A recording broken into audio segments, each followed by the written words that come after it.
I wasn't even gonna make a video today, bro. Like, I'm gonna keep it a whole stack with you. But, you know, with all of this Nintendo news going around, man, I had to say something. Something, bro. So, little bit recap. Here's what's going down. $450 for the Switch 2. That's not that bad. Okay, when it comes to the console itself, it's not that bad. You know, I understand. A little bit more than I bought for my PS4. You know what I'm saying? I got the digital edition for the PS5. A little bit more than I bought. Well, actually, yeah, that checks out. My PS4 Pro was $400. My PS5 digital edition was $400. So yeah, it's a little bit more than both of them. I was right. But overall, $450 for the Switch 2 is not that bad for the console. Okay, I'm keeping that very specific. In fact, the whole entire Nintendo Direct was fantastic until they started talking about them prices, which they didn't do. Purposefully. Speaking of prices, we come to find out that Mario Kart World is launching $80 digital, no DLC, and then $90 physical. Fast forward to this morning, you know, I'm getting ready for work, taking my shower, brushing my teeth, ironing my pants, eating my granola bar, and I'm listening to Max, you know what I'm saying, the whole time. Cause you know, I mean, he's Max, bro, Maximilian Dood, he's the dude, bro. The Big Lebowski, no, I'm playing, you know.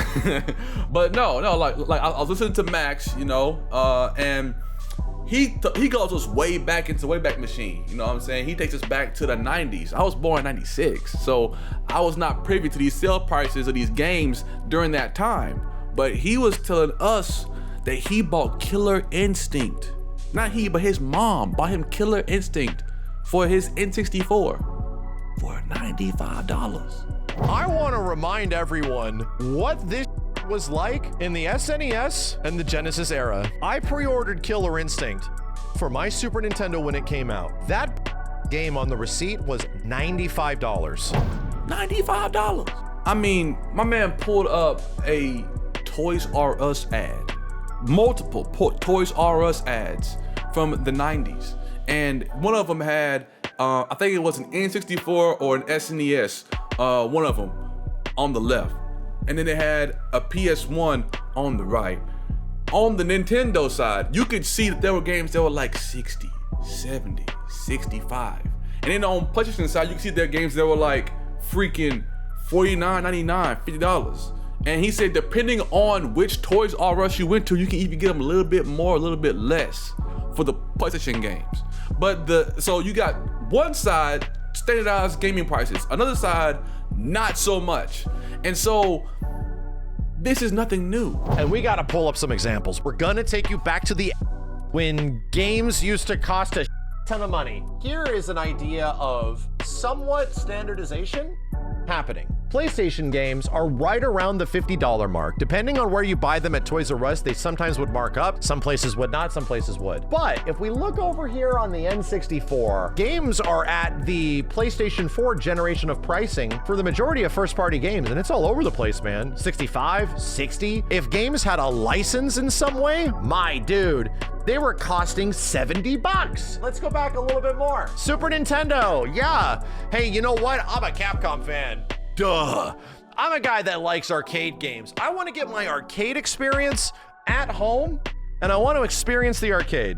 That will cost you a premium for some reason. If you want an arcade game to be ported, there was just a premium attached to it. The latest version of NBA Jam is gonna rock you $70 at launch. UMK3, that's an arcade game, $70 at launch. Alpha 2, $70. And then you get some like moderately priced games here and there. Even first party games are closer to the 50, but holy man, this was crazy. Like games were costing, the console was only $130. This is like competitive, right? This is normal. My dude, a $70 game in like 1995 is like $800 now or something. I mean, I'm being a little facetious, but what? It's not that far off. Yeah, okay. Ah!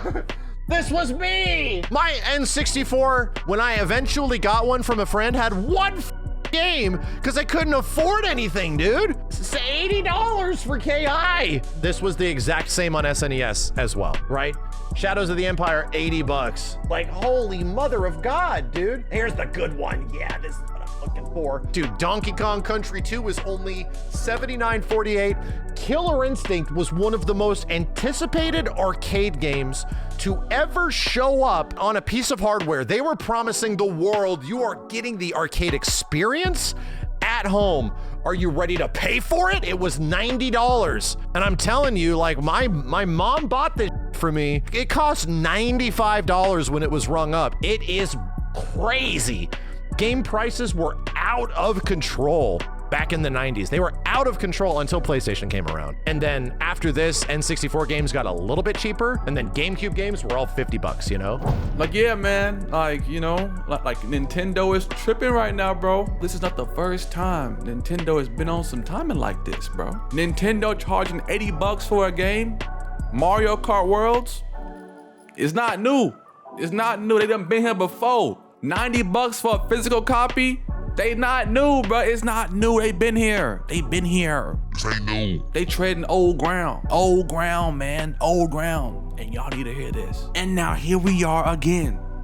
Nintendo's dropping new hardware, hitting us with solid reveals, and then they slide in that premium right on top for that good experience.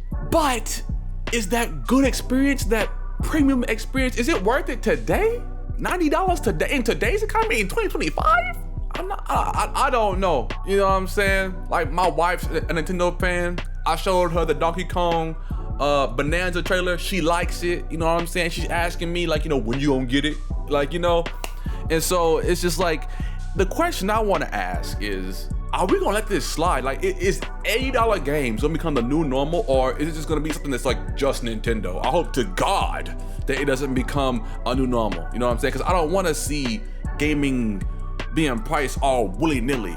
I want people who work on the game to get their due diligence, but I don't want to have to, like, you know, bend over backwards just to buy a game. Like I understand that gaming is a luxury, but it shouldn't be for the elite. You know what I'm saying? It's just a game.